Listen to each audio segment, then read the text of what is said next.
Paramashivoham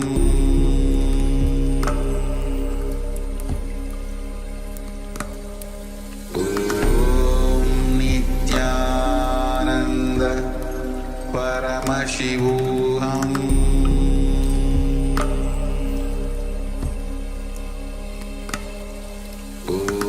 Om Nityananda Paramashivoham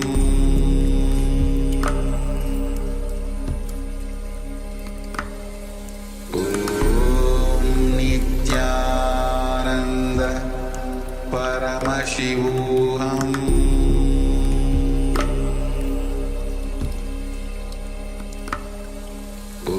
Om Nityananda Paramashivoham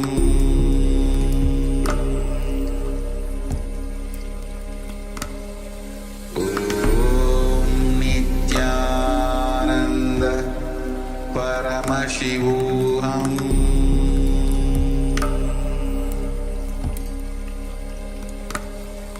Om Nityananda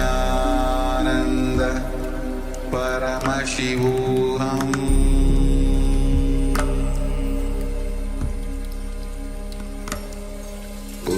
Om Nityananda Paramashivoham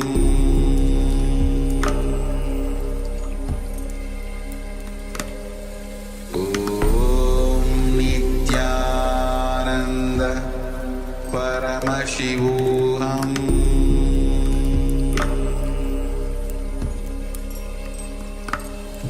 Om Nityananda Paramashivoham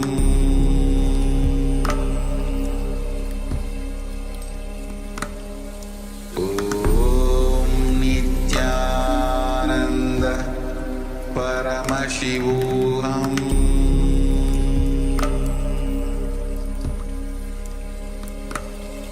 Om Nityananda Paramashivoham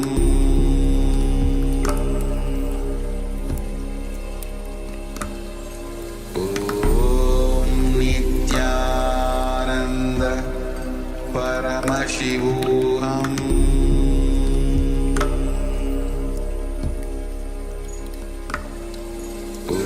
Om Nityananda Paramashivoham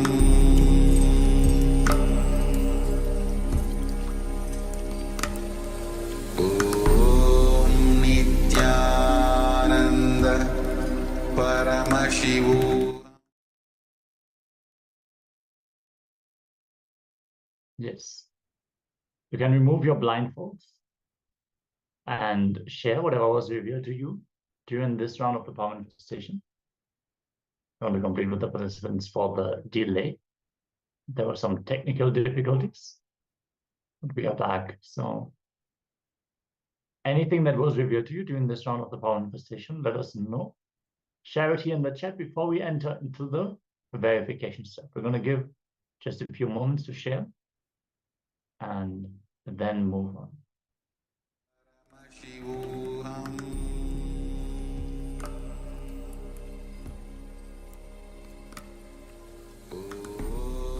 Nityananda Paramashivoham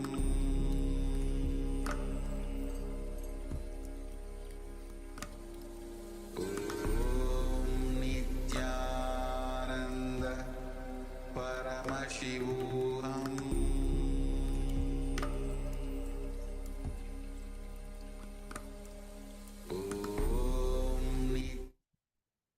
All right, so let's have a look at the image. You can continue to share your results in the meantime, and you can see that what was projected is a surfer. You can see the wave, and at the background, you can see the city and the beach. So the sky on top of that. So if you have seen anything related to that image, congratulations. Make sure to share your results and your experience with us, and let us know how successful you are in this power manifestation. So now we'll be entering into the next session. continuing to learn more about suffering and how we can go beyond suffering. And now it is going to be about the secret of Maya and suffering, how we suffer due to our deluded perception. And once we realize, once we come back to the reality, there is no space for suffering in the reality. Of course, you'll be receiving the powerful cognitions directly from Swamiji. So let's be in a space of listening and let's enter into this.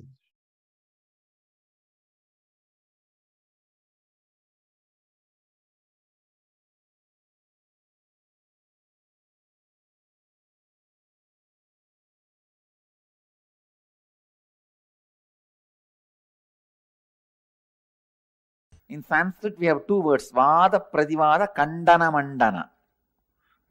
Means churning the logic till you achieve the nectar of understanding, realization. Kandana, Mandana means the removing all the things which does not exist but gives you the feeling it exists. See, I tell you, it is just like a two edge of the cloth. One edge you say life is suffering, one edge you say life is bliss.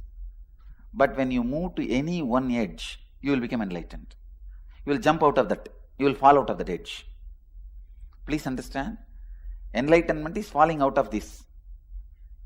Life is this. One edge is life is bliss. One edge is life is suffering. Go to any one extreme through your cognizance, you will jump out of it. You will become enlightened. Whether you believe Buddha, life is suffering, or whether you believe me, life is bliss, if you align your cognizance to that one belief, you will become enlightened. But suffering is part of life is not going to liberate you. Who said that? Suffering is part of life is not what Buddha taught. You heard. That is what you heard, but did not see. Suffering is part of life. You heard. Buddha did not say. Buddha said life is suffering. There's a big difference between suffering is part of life and life is suffering. Align to anyone, you'll be liberated.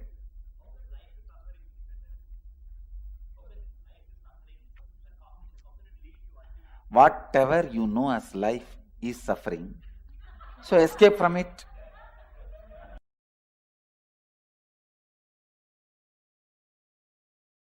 I wanted you to know some of the basic truths.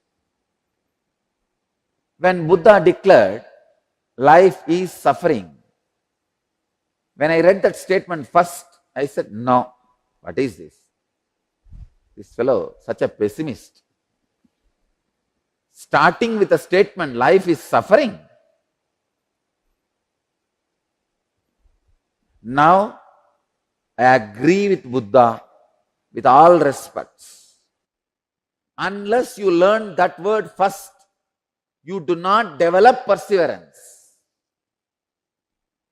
Man do not develop vyavasayatmika buddhi, perseverance, unless he understands that statement. Life is suffering. Life is dukkha. See, the big problem is,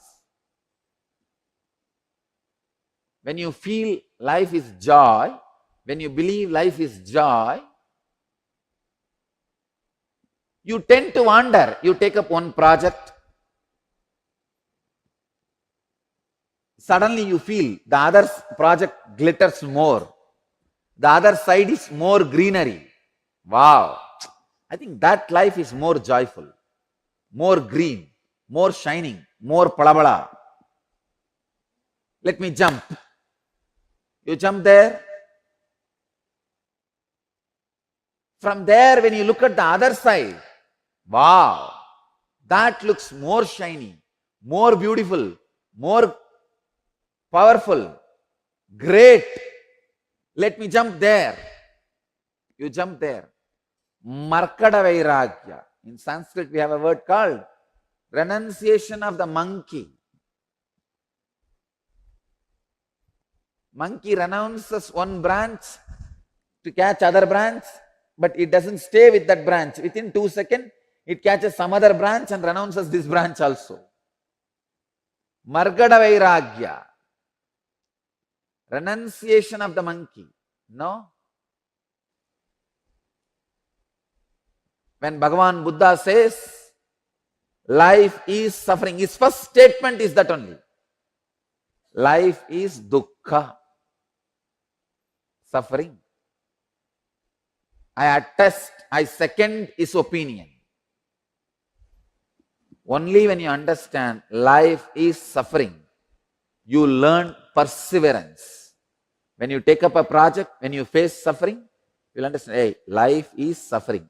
Let me stand with this suffering, with this project and see the end of it.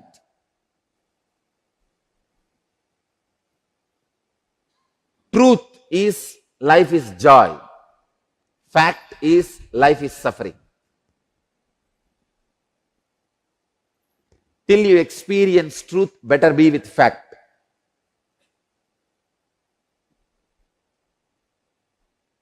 Vyavasayatmika buddhi keha kurunantana.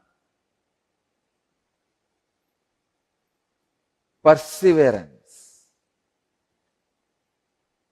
in any level, in any project, whether it is the inner world or outer world. Understand, even living enlightenment is a project. Jivan Mukti is a project. You take it up. It's a project, you take it up. To achieve the end of it, in the initial level, believing life is suffering will be much better. Because you will have perseverance. When you face different sufferings, different problems, you will not know. Life is suffering. Let me be stable. The stability will happen in you. When you don't understand life is suffering, the stability does not happen in you. There's a term I learned just 2 days before. Quid pro quo. Quid pro quo. You scratch my back, I scratch your back. Just 2 days before, I was learning this word. I have teachers all around me. See, when you are ready to learn, you will have teachers, everybody all around you. Quid pro quo. You scratch my back, I scratch your back. Let both of us be together. This is the way the collective illusions are spread. Collective delusions are created. For thousands of years, people were believing earth is flat because of collective delusion. You scratch my back, I scratch your back. Collective delusion is the worst suffering a man can have. When you know life is suffering, you will have the perseverance. You will have the determination.